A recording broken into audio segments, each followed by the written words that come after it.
Hello and welcome to vlearnias.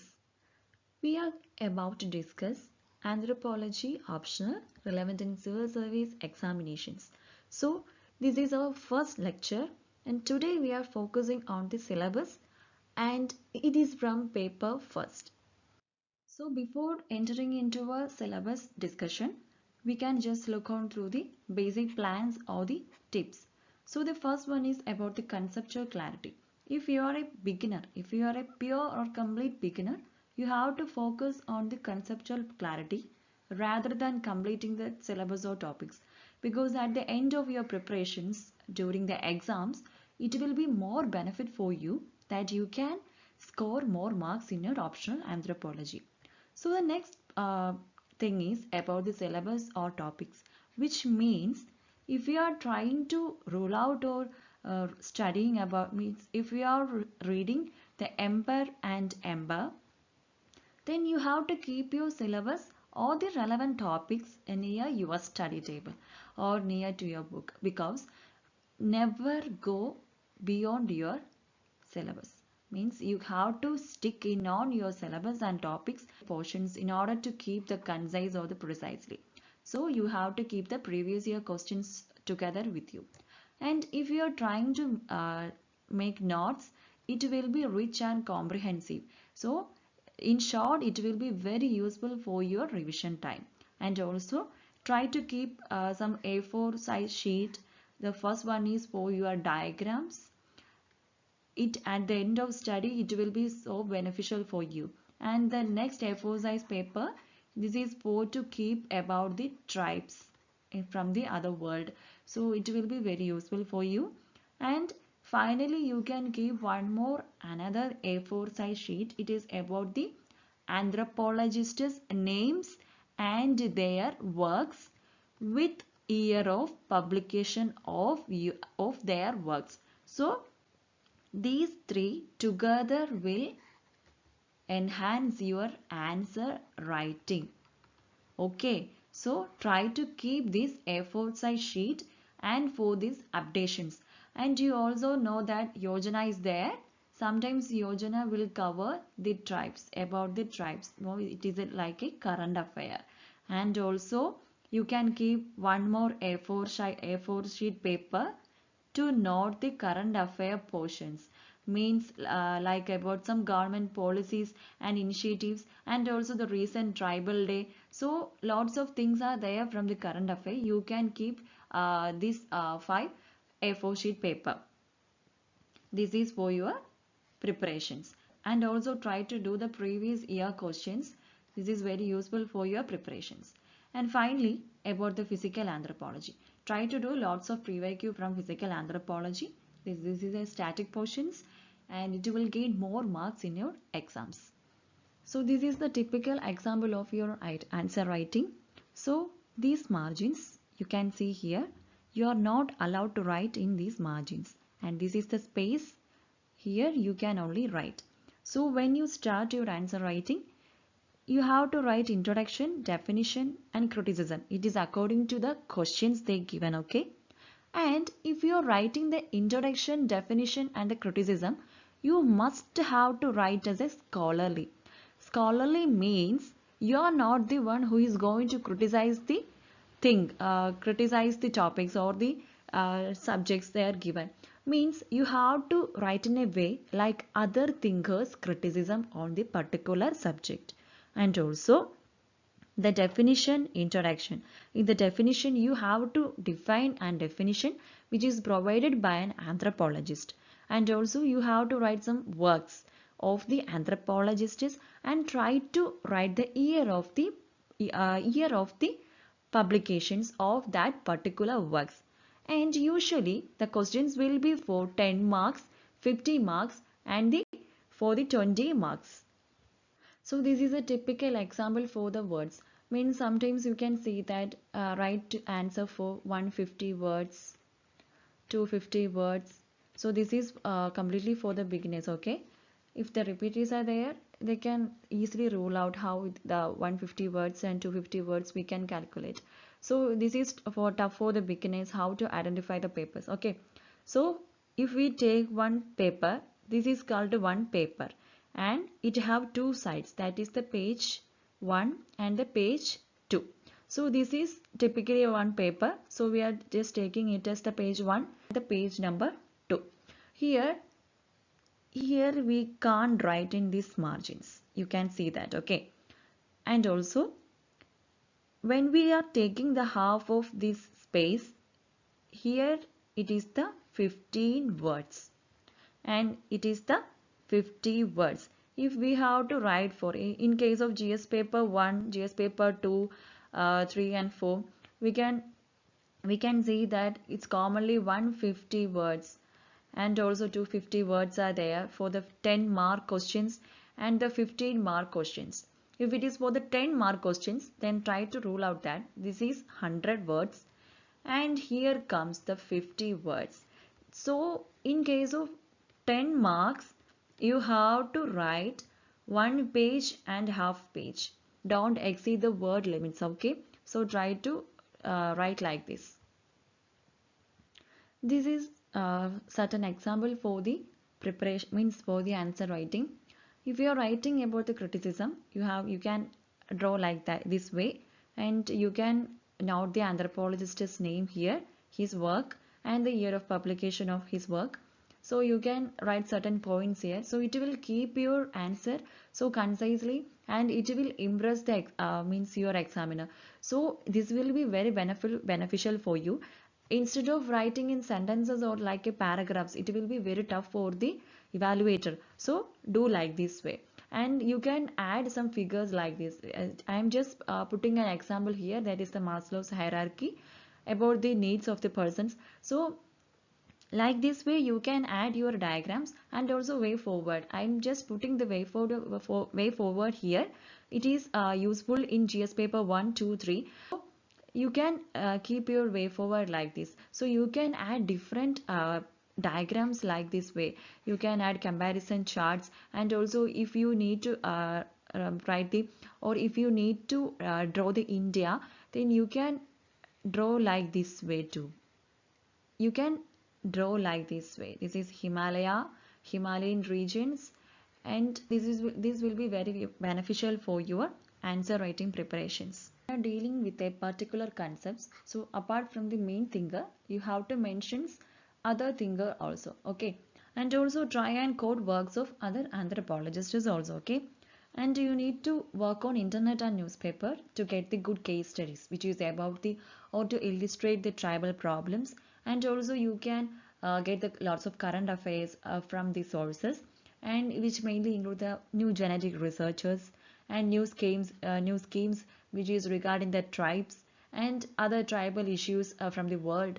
And you can also learn or refer yojana about the tribes. You need to work on the diagrams with proper labeling. So these are the relevant points which is to enhance your answer writing practices and also to gain more marks. Actually, anthropology, it's a really terrific subject to learn. But if you put your heart in it, you can easily crack it, okay? So lots of new things are there. And also when we look that there is applications, means more people don't know what is anthropology. Simply the anthro means anthropology, means anthropo means human and logy means study. So it is study of human, but we can't conclude like that, because anatomy is there, physiology is there, sociology, psychology, lots of subjects are there who are studying the different aspects of the humans. And also archaeology is there. So some scholars consider it as the all these fields are subdivisions of the anthropology. Some are denying that anthropology means the sociology is a subdivision or subfield of anthropology. Some thinkers are not accepting like that. So it is a terrific subject. If you put your heart completely into it, you just love this subject, okay, then you can crack the anthropology. So coming to the discussion of the chapters in syllabus, there are total 12 chapters in the paper 1. So the chapter 1.1, it mainly includes the meaning, scope and the development of anthropology. Sources of these three topics are, it mainly from the brain tree and the ember. try to read Ember completely and do the notes which is in comprehensive manner. Okay. And the other chapter is the relationships with the other disciplines. That is the chapter 1.2. So in relationship other disciplines, from here you can remember all these disciplines. Okay. The first one is the social sciences, then the behavioral sciences, then life sciences, medical sciences, earth sciences, and humanities. From here you can see that almost all subjects are under the means covering under the anthropology. Okay, that is the relationship with other disciplines. So here we are dealing the relationship of anthropology versus social sciences and relationship of anthropology versus behavioral sciences, like all these subjects. So this is also we are covering from the brain tree and ember.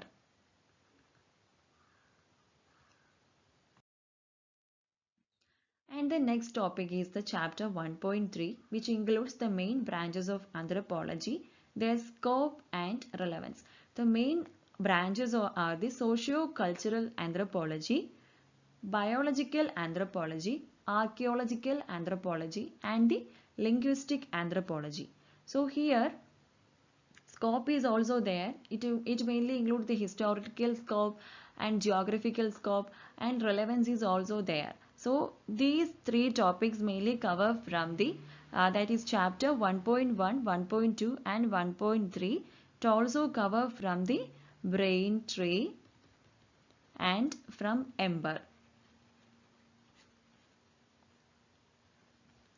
And we can look some questions from this. Okay, so there was a previous year questions from 2018 about the relevance of anthropology, and also in 2014 they asked about the major subdivisions of anthropology, and also difference between the social anthropology and the sociology, and archaeological anthropology, linguistic anthropology, biological anthropology. Means certain for 10 marks they simply asked about the biological anthropology, linguistic anthropology.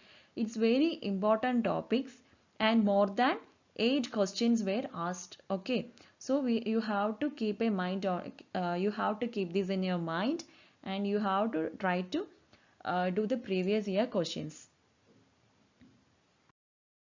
So the next area is chapter 1.4. It mainly deals with the human evolution and the emergence of the man. So I'm just classifying this in three categories. That is, first one is biological and cultural factors in human evolution. The second one is the theories of organic evolutions.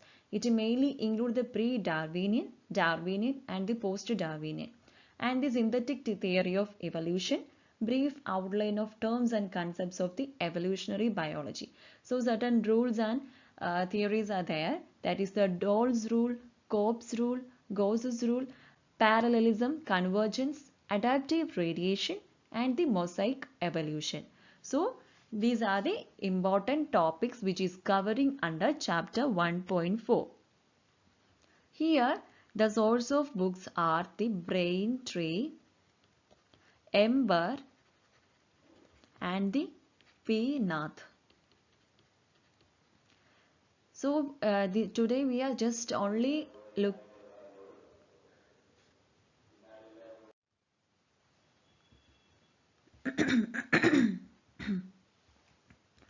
Here we have to focus on the biological evolutions of the early man, and also how the Darwinian and the post-Darwinian theories of evolutions which resulted in the development of synthetic theory of the evolutions.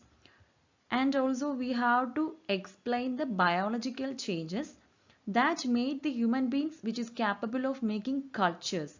So the relations of the relationship between the biological characters and the culture of the humans, and the difference between the synthetic theory of evolutions and the Darwinian theory of evolutions. So these are the certain aspects we need to focus on. Okay.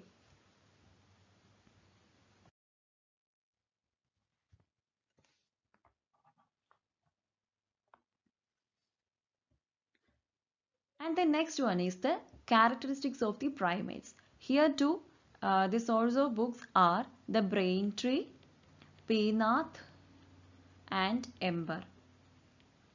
Ember is so wide. This is an international author book. So you have to write, make the notes which is comprehensive in nature, and after that you can read the Brain Tree, then Peanath. Okay. So it will add on your points. So once after reading out, once after getting the conceptual clarity, directly move on the PYQ. Never do that. Just you are just doing the PYQ only, then it will be very difficult for you to identify the questions and how to deal the answers. Okay, so you have to keep an eye on your Ember. And it includes the evolutionary trend and the primate taxonomy, primate adaptations, and arboreal and terrestrial, that is primate taxonomy, primate behavior, tertiary and quaternary fossil primates, living major primates, comparative anatomy of man and apes, and skeletal changes due to erect posture and its implications. So these are the topics which is covering under the chapter 1.5 about the characteristics of the primates. Here we have to focus on the adaptive primate radiations and also the evolutionary significance of the bipedalism and erect posture, and also we have to explain the skeletal changes due to erect posture and their implications. So the skeletal changes are here. So try to try to learn about how to draw the skeletal diagrams of these erect posture and their erect posture, and try to label it. Okay, it will gain your mark. And also the role of primatology in anthropological studies and anatomical changes that occurred in man due to erect posture. So these are the important topics we have to learn from these chapters. Lots of questions were asked from here. More than 30 questions were asked from this topic. So this is a very important chapter. So first you have to learn about the evolutions. Then you have to come here. Okay. Otherwise it will be very tough for you to deal. And also you don't want to go deep like research. You need to stick on the syllabus. Then do these topics. Otherwise it will be very tough for you to crack this topic.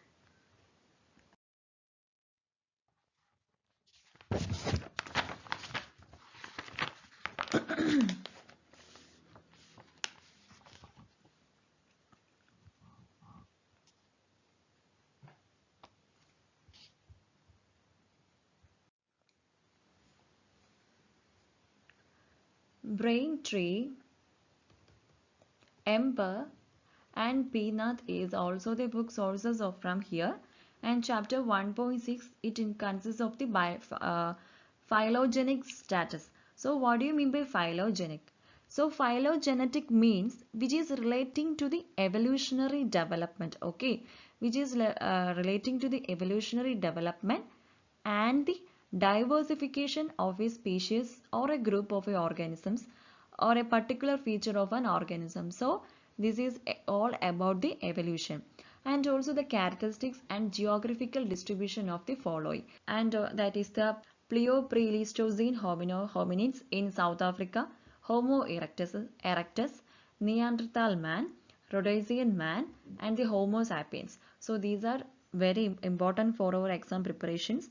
There are lots of questions were asked from the previous year questions, means like the Homo sapiens and the Neanderthalians, and also the comparison between, means the compare the fossil remains of progressive and classic Neanderthal men for anatomical characteristics and the spatial distribution. Here you can identify that. So you have to learn the drawing of anatomical characteristics of the Neanderthal man, and also morphological characters of the Homo erectus and Homo sapiens, and also the spatial distribution, physical features, cultural status, and the origin of the Australopithecines. So you have to learn lots of things from these chapters, and this is really important topic.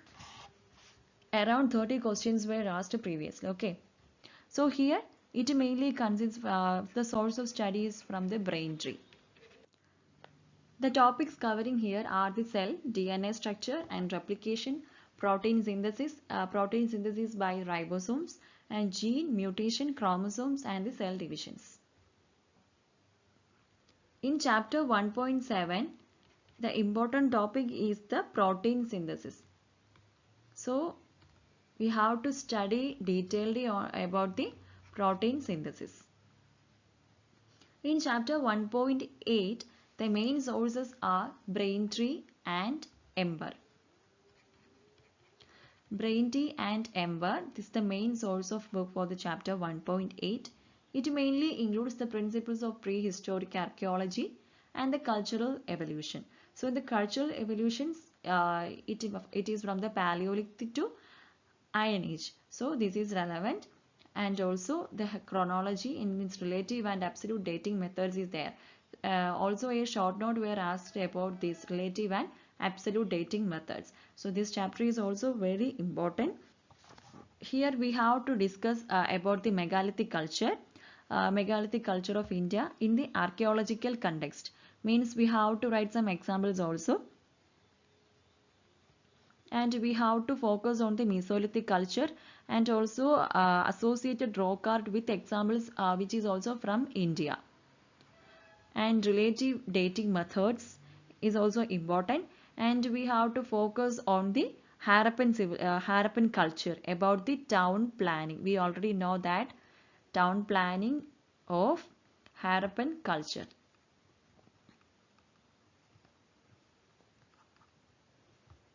And Neolithic culture. When we come to Neolithic culture, so one of the important aspect is the consequences of the food production of the Neolithic cultures. Then the salient features of Mesolithic, Paleolithic, Chalcolithic, and also the Copper, Bronze Age and Iron Age. And also we have to focus on the carbon-14 method of datings and the problems of dating in the prehistoric archaeology, and radiometric methods of dating fuels, and the chronometric dating methods. So these are the certain important points or the topics we have to deal from this chapter 1.8.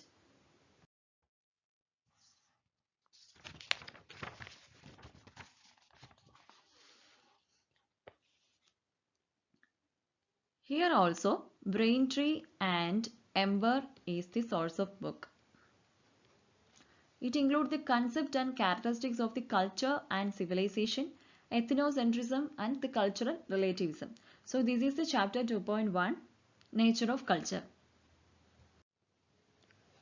Ethnocentrism means it is the evolution of other cultures according to the preconceptions originating in the standards and the customs of one's own culture. When we are taking the Western culture, so we know that the Britishers, who are the persons who excavated lots of cultures from other worlds, other areas. So the Britishers, they first thought that they are the ideal person.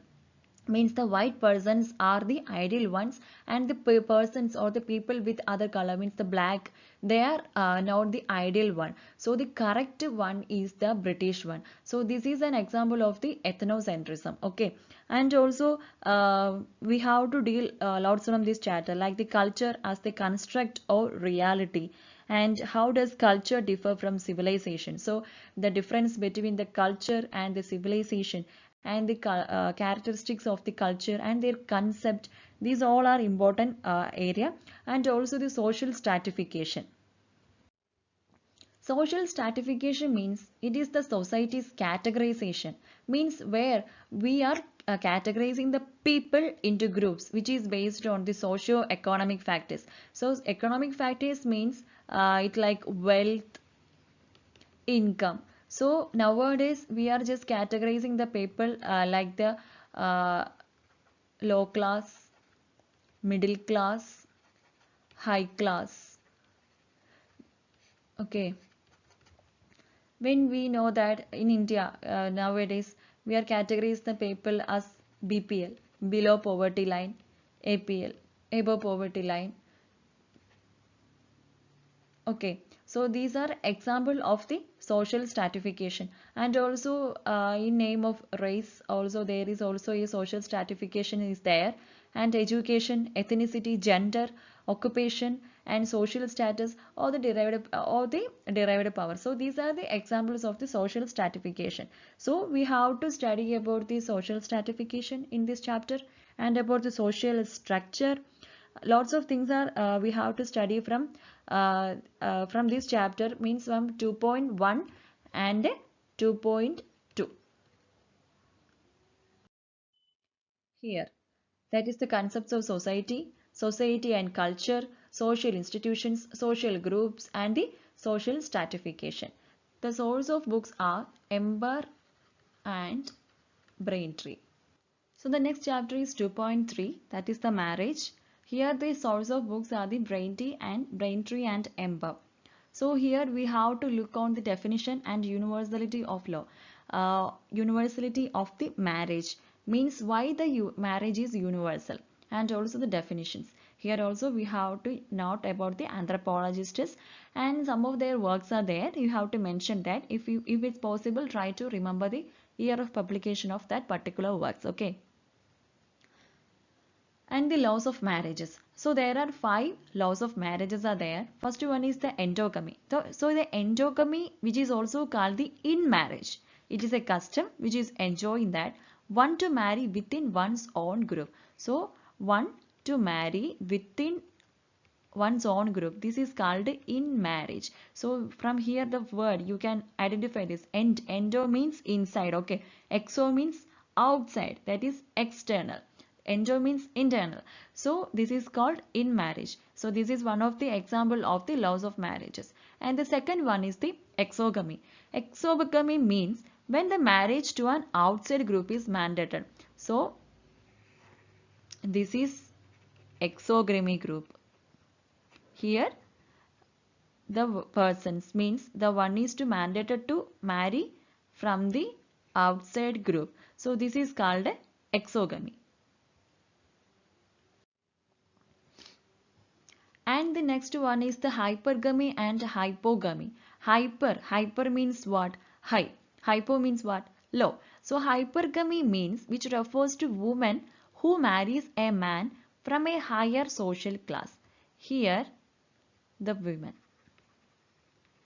who marries a man higher social class. Here the man is from higher social class. Here the woman is from lower social class. So this process we called it as married up. Okay. So its opposite is the hypogamy. The hypogamy means a woman marries a man from a lower social class. Here the woman is in upper class and the man is from the lower class. So this upper class lady married with means marries the lower class man. So this is the hypogamy. We are all common with incest taboo. So incest taboo means we can directly tell the example. Okay, father and daughter, they can't maintain the sexual relationship, and also the mother and son, they can't maintain. Okay, so the blood relations, some blood relations can't maintain the sex relationship between them. So the incest taboo means any cultural rule. It is a cultural rule or a norm which prohibits the sexual relations between the certain members of our family. That is the same from the same family. It is mainly between the individuals who are related to bloods or who are related by the bloods. And the types of marriages, there are certain 4 types of marriages are there. So monogamy, we usually practice monogamy, am I right? That is the one person marries only one spouse. And the polygamy means it is the opposite of the monogamy. Means here the person is marrying more than one partner. And also the polyandry. The polyandry means when a woman marries more than one man. Woman, she marries more than one man. You can see the example from Panjali. She marries, okay. So this is an example of polyandry. And also the group marriage. Here you know that this is the group marriage. Here one lady is there. She can marry one person, and also she will keep other relationship with one person. He also keep one with other girl. Some tribes are here. Some examples of some tribes from South Africa. It's an example of the group marriage. So this group marriage is also called as the communal marriage, where a definite group of men and a definite group of women who are getting married. Okay. Then we have to look on the functions of marriage and the marriage regulations, that is the preferential, prescriptive and the proscriptive, and the marriage payments, which is about the bride wealth and the dowry. The marriage regulations, which is mainly consists of three. Okay, the preferential is there, prescriptive is there, proscriptive is there. So what is preferential? So preferential means it is existing in some small cultures, okay, which is scattered around the world. So here the bride or groom is supposed to marry a particular kind of person. So example is the cousins on the mother's or father's side of that family. So this is a preferential marriage. Here the mating with a relative with whom marriage is enjoyed under tribal rules. This is mainly seen in tribal rules. Okay. The prescriptive marriage means here the males and females are preferred for establishing their matrimonial relationship. This is in case of uniting two families for their welfare. And about the proscriptive marriage. The proscriptive focus is on not allowed. Okay. So these are the important aspects we are going to deal in chapter 2.3 marriage. So in chapter 2.4, here also the book sources are about the brain tree and ember. Here, like we discussed in marriage, here we have to also focus on the definition and the universality. That is why the family is universal. And the family, household and domestic groups, then functions of family, types of family, that is from perspective of structure, blood relation, marriage, residence and successions. And also the impact of family on the urbanization, means the impact of urbanization on the family and the industrialization and the feminist movements on the family.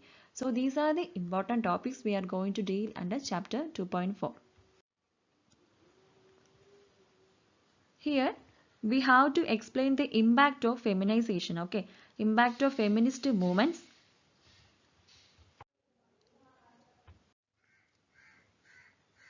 So from here we have to focus on the impact of urbanization and the feminist movements on family in India, and also we have to critically examine the universality of family and the impact of urbanization and the forces and the factors that have brought about the changes in the family structure in recent times. Okay, so there are certain changes in the family structure, so we have to identify their functions and the factors.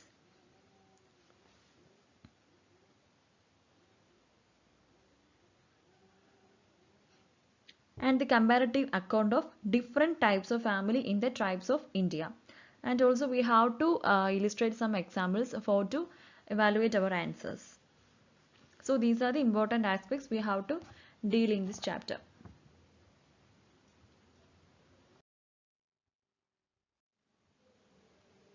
The kinship means it is the culturally defined relationships which is between the individuals and who are commonly thought to having family ties. Okay. Also the kinship marriages are there, and the affinity. The affinal means it is the kinship is based on the marriage, that is the affinal, and the consanguinity. The consanguinity means it is between the blood relationship, marriage is between the cousins, okay.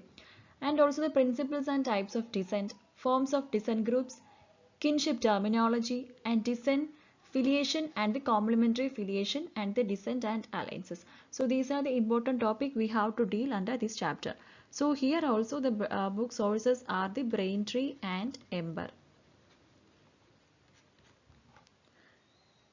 And from this chapter, we have to know about the kinship terminology and also the determinants of kinship terminology and the bilineal and bilateral descents and cardinal points of descent and alliances theory. So certain theories are also there, and various types of descents and types of kinship groups which is formed on the basis of different principles, and we have to explain the salient features of the descent and alliance theory.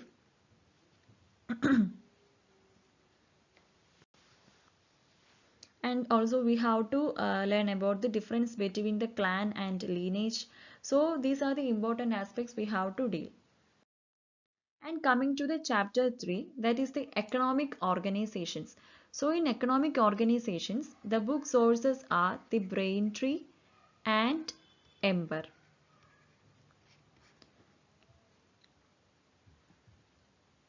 Here we have to focus on the pastoralism in India and the characteristics of hunting and gathering economy. And we need to note some appropriate examples about the various forms of exchange system.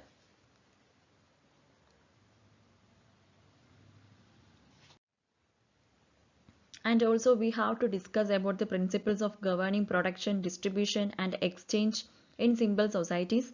So these are the important aspects, and we need to look on the horticulture, agriculture, and need to examine the formalist and substantivist view on the applicability of economics law in the study of the primitive societies.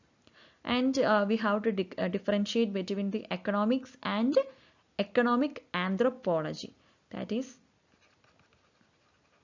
economics versus economic anthropology. So we have to deal this too.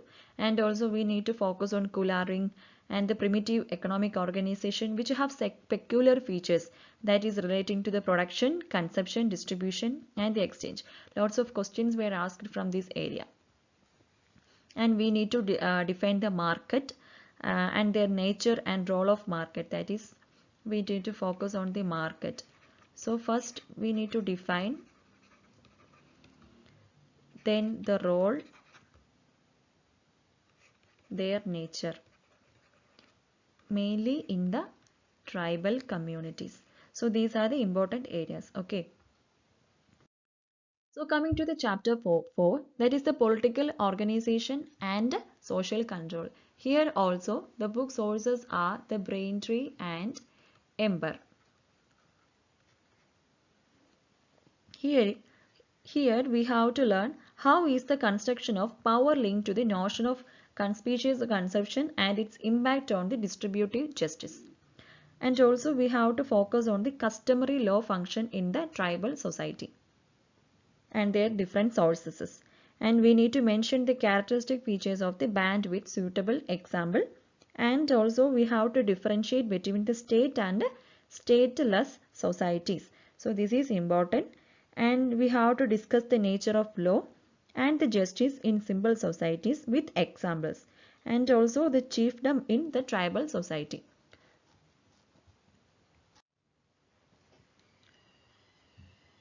We need to discuss the mechanisms of social control in simple societies and with examples. And the primitive society is governed by the traditional customary law. So lots of things are there in this chapter. Okay. When coming to the chapter 5, that is religion, we have to focus on the anthropological approaches to study of the religions. This is important, and we have to discuss the different traditional forms of the religion in tribal societies. And we need to make some short notes of the totemism, and we have to relate the concepts of sacred and profane in Durkheim's theory of religion. It is with a focus on the role of totem. And we need to distinguish between the religion, magic and science. Religion, magic and science.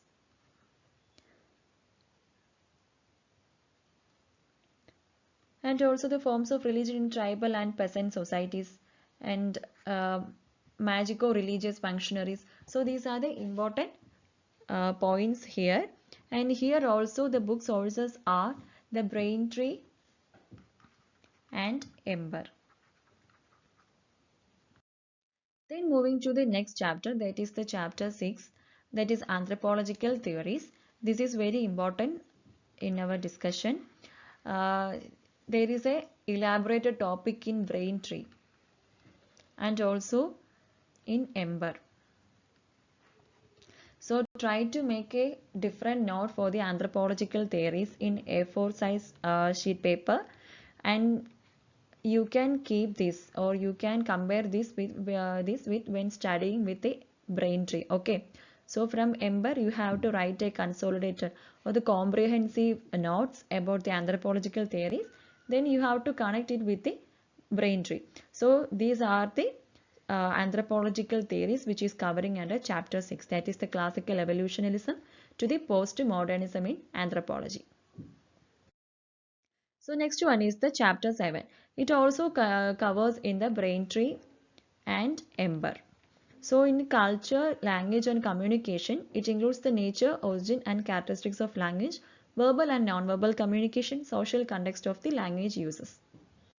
Here we have to focus on how variations in the language usage which is related to social inequality. So the social language uses. So how the language uses which is influencing or leading to the social inequality. So we have to learn this too.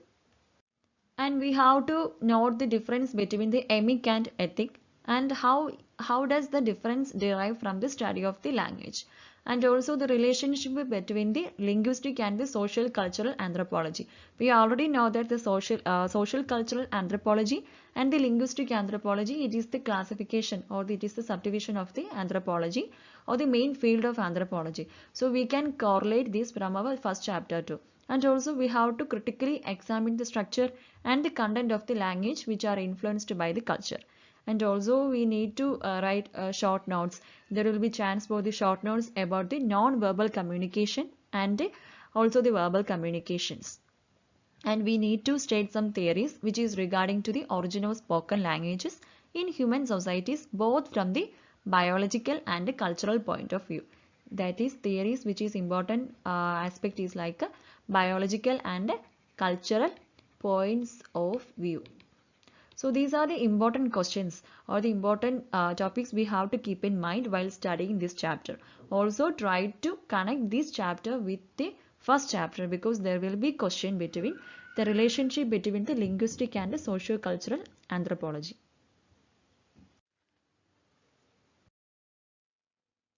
The research methods in anthropology, chapter 8.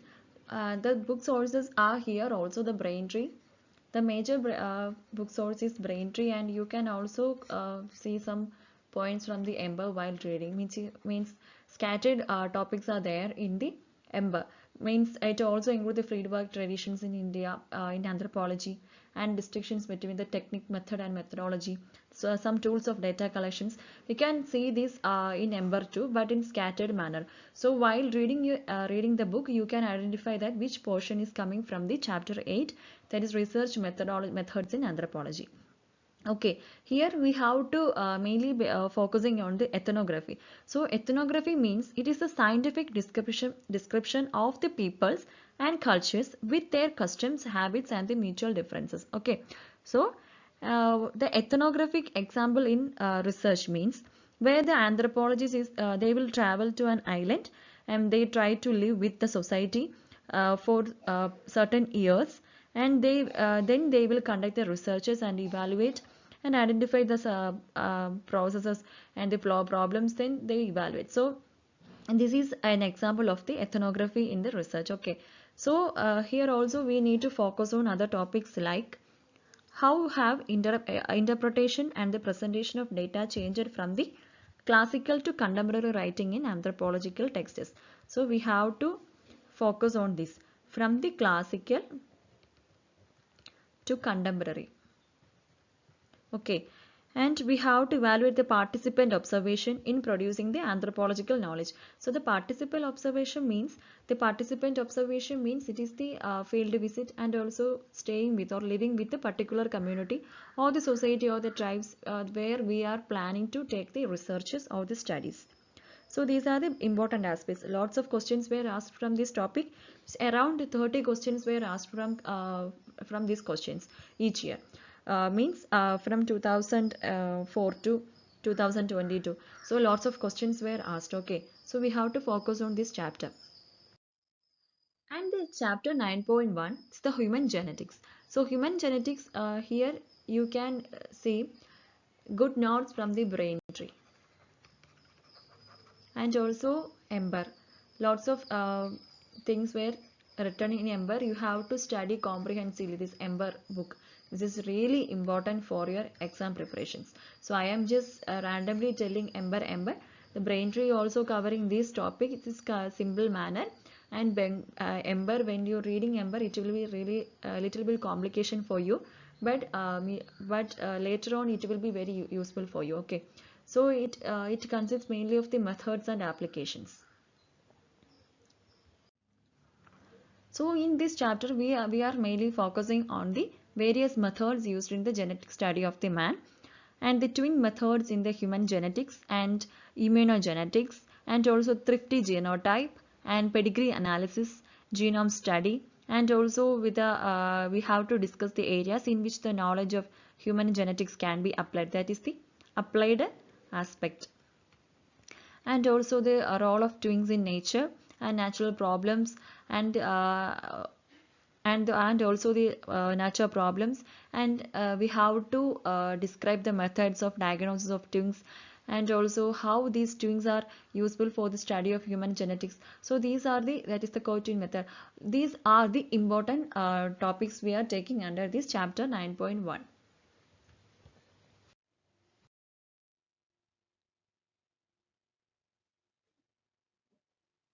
So the next topic is Mendelian genetics. In 9.1, I forgot to tell you that PNAT. PNAT is important book source for 9.1 chapter. Okay, and also brain tree is there. And in case of 9.2 chapter, the book source is same like 9.1. That is PNAT and brain tree. You have to focus on these two books and beyond that you can read Ember. While doing other chapters you will easily get the points from this topic. Okay, so in chapter 9.2 we have to discuss about the monogenetic and polygenetic inheritance in man with examples. This is important. And also we have to mention the contributions of the Gregor Mendel to the field of genetics and Mendel's law of inheritance. These are same, and we have to describe them and also what are the recent advances in human genetics and human cytogenetics.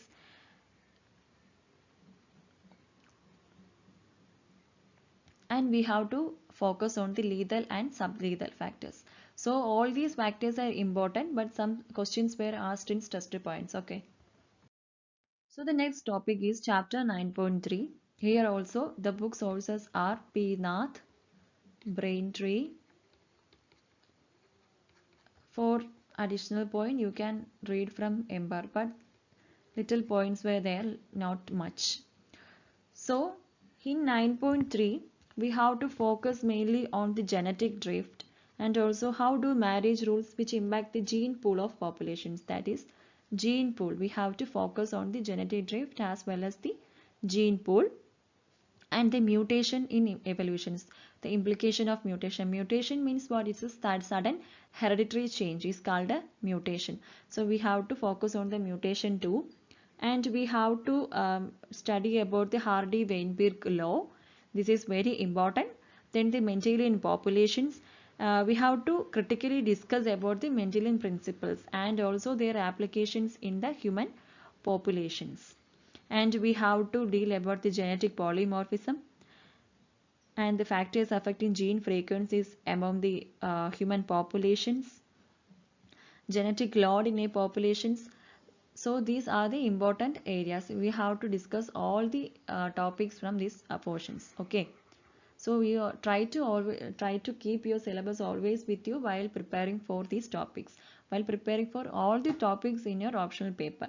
If it is in optional as well as in GS paper 1 or 2, you always try to stick on your syllabus. Okay, never go outside your syllabus. It will be very tough for you to complete your portions within the time limit. Okay. So the next topic is the chapter 9.4. It is dealing about the chromosomes and the chromosomal aberrations in the man methodology. So here the book source is the Peenath and Braintree. Okay, lots of questions were asked in this chapter too. It's about the numerical aberrations in sex chromosomes, which is leading to genetic disorders. So we have to look on genetic disorders. The Klinefelter syndromes, XXY, Turner syndrome, superfemale, XXX, intersex, and other syndromic disorders. We already discussed this in our higher secondary school, okay, higher secondary education time, high school time. We already discussed in our school times. So we have to focus this on that way, okay, and some little more things we need to add, but while discussing this chapter we will cover it all, okay. Genetic counseling, this is important topic here, and also the chromosomal deletions and the numerical fluctuations which may lead to gross abnormalities in man, and we need to cope with certain examples, and we need to discuss the different types of sex chromosomes, chromosomal aberrations. So these are the sex chromosomal aberrations. We already discussed that. And also we need to simply they will ask about the Down syndrome, means the autosomal aberrations are there, okay. So while preparing for this chapter we need to note that sex chromosomal aberrations are there, that is sex chromosomal aberrations, okay. The main heading is chromosomal aberrations. Then the autosomal aberrations are there. So the sex chromosomal aberrations is there and the autosomal aberrations is there. In the sex chromosomal aberrations, the classifications, it mainly include the Klinefelter, then the Turner syndrome and the super female, and also the intersex and other syndromic disorders. In the autosomal aberrations, it mainly include the Down syndrome, Patau, Edward and Cray-Ducat, and the Cray-Ducat syndromes. Okay, so these are the main classifications. So there is a chance for the short notes. Short notes will be come from like write about Down syndromes and Klinefelter syndrome. So you have to study each topic each by each. The next one is the chapter 9.5, which is about the race and racism. Here the book sources mainly include the Peenath and Braintree. Okay, so here it consists of the biological basis of the morphological variations of non-metric and characteristics, racial criteria. Here we have to focus on the racism and eugenics, and also the somatoscopic and morphometric characteristics, which is commonly used for the racial classification. So we have to look on that point too. And also we have to focus on the concept of race and role of heredity and environment in the formations of the race. So these are the important aspects we have to focus. And the chapter 9.6, which is about the age, sex, population and the variation as the genetic maker, where in 9.6 the book sources are same here also, that is the Peenath and Braintree. Okay, so here the ABO, RH blood groups, we have to focus on this, okay, and the blood enzymes, everything is here, and this is very important for our preparations. So in previous questions, there is a lots of questions were asked from this topic, like RH blood group, what are the genetic markers and what is their usefulness, and why are the blood groups considered as good genetic makers. We have to go out with examples and discuss the role of ABO blood group system, which is resolving case of disputed paternity. And the why means I can give you the ABO blood group system, okay. If a person with a group is marrying a B group, then there will be it will be classified like this: A O B O, okay. Then AB, A group, B group, okay. So these are the chances for the offspring. The offspring will get the AB group, A group and B group, okay. So here we can learn that the ABO blood group system in resolving cases of the disputed paternity. Okay, if the baby is getting only O group, then there is a chance is there. If the mother and father both are positive, but their offspring is getting B negative, then there will be issues. So this is about the certain little example of ABO. We will deeply go into how the O came here and how the O came in B group. We will learn all these things in our further classes. And also we have to deal about the respiratory functions and the difference between the ABO and RH blood group distributions in the human populations. And we need to evaluate the genetic heterogeneity of the ABC, ABO group, RH and the GM antigens. Okay, so this is about the chapter 9.6. And the chapter 9.7, here also the book we are covering is the brain tree, Ember and P. Nath. Here we have to describe the biocultural responses to extreme climate events. Okay, and also the human adaptations are always biocultural in nature, and also we have to discuss with reference to human adaptations to high altitude climate, and we need to distinguish between adaptation, adaptability, assimilatization with examples. Okay, so these are the important topics here. We need to cover lots of case studies at the time of the preparations, means while taking classes we will go through all these topics. And the chapter 9.8, which is about the epidemiological anthropology. So what do you mean by epidemiology? Epidemiology means it is a study of the diseases or the infections. Okay, it is mainly include the infectious and non-infectious diseases, health and diseases, and nutritional deficiency related diseases. Here also the book sources are the brain tree. Okay, you don't want to go deeply, but try to add the current affair topics. Okay, the the coronavirus recently, we know that it is an infectious disease. Okay, and also it is non-infectious means what? It is non-communicable diseases. We can quote the example like diabetes, cholesterol, hypertension, cardiovascular diseases, coronary artery, and also these are the certain diseases which is non-transferable. Means it will be like hereditary or the idiopathic causes. Idiopathic means the unknown causes. And the health. Health means it is a state of well-being, both social, mental, physical, spiritual. So these are the health factors. And also the diseases. And the infectious means the tuberculosis, corona, and also some other measles, mumps, the polio. These are the infectious diseases. It can transfer from one person to another person. And the nutritional deficiency related diseases. Mainly the nutritional deficiency related diseases are mainly because of the vitamin A deficiency. We know that vitamin A is rich source. We are getting this from the green leafy vegetables. And if we are lacking the vitamin E, it will directly affect our vision.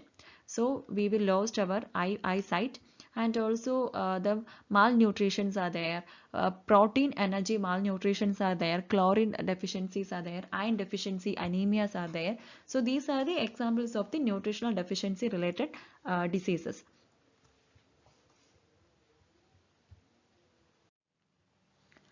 There are certain previous questions were asked from these topics, which is about the describe the impact of the infectious diseases on the indigenous populations, and also we have to examine the demographic and epidemiological consequences with the rise of production and sedentism. And also epidemiological anthropology. So we already discussed that epidemiology means study of disease, study of infections, and anthropology means what? Anthropo means humans. And also we need to what is meant by epidemiological transitions? We need to elaborate the causes, consequences, and highlighting the major health problems of our adult populations today. And also the social concepts of diseases and nutritional anthropology and the nutritional ecology. So these are the important area we have to cover. And when coming to the chapter 10, here the book sources are the P. Nath and Braintree.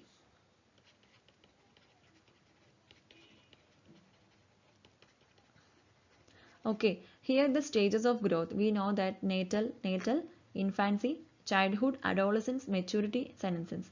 And the factor affecting the growth and development, that is the genetic factors are there, economic, environmental factors are there, biochemicals are there, nutritional, cultural and the socio-economic factors. So these are the important factors which is responsible for the growth and development.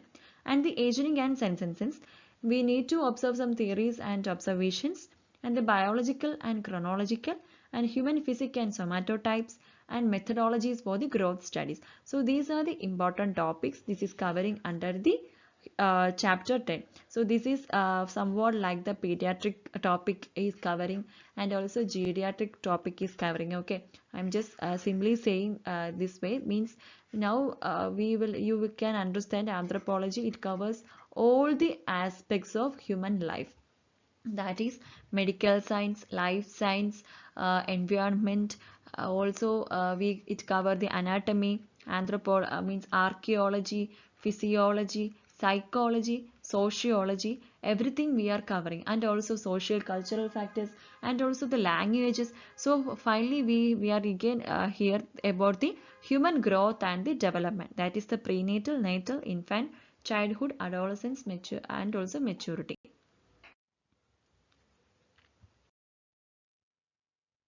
Then coming to the chapter 11.1. Here also the important book it's covering is from the Pnath. It also cover in Braintree, okay? But here the main source is the Pnath. Here it is about the menstruation, okay? It's relevance of menarche, menopause and other bio events of the fertility, and the fertility patterns and the differentials.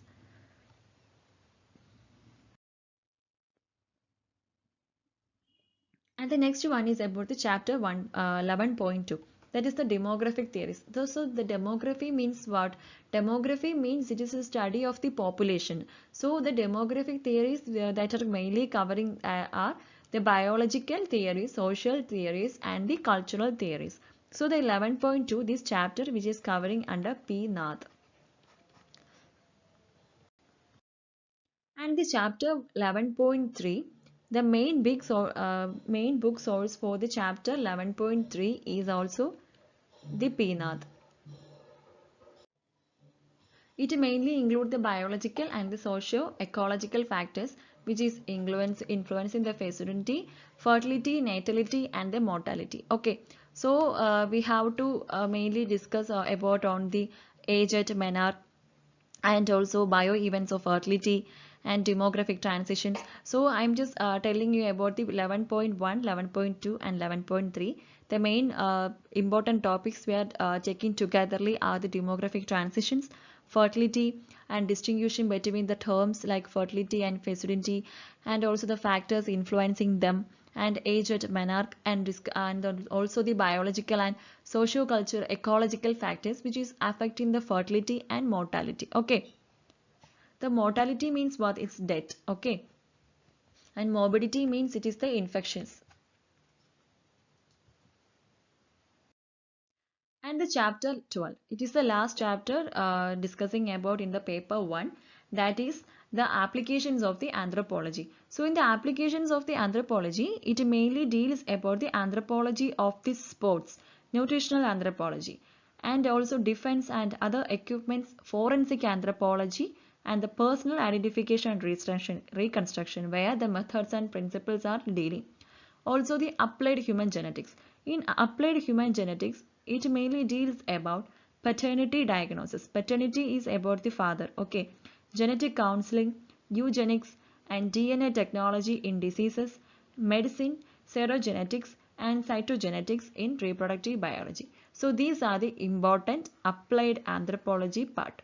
So this is the end of today's discussions about the syllabus. That is, this is the last chapter, and from this chapter lots of questions were asked. Around 40 questions were asked from previous year questions, means the applications of anthropometry in designing and personal identification, and also about the application of anthropological knowledge in designing equipment, and in genetic counseling, forensic sciences, so sports nutrition.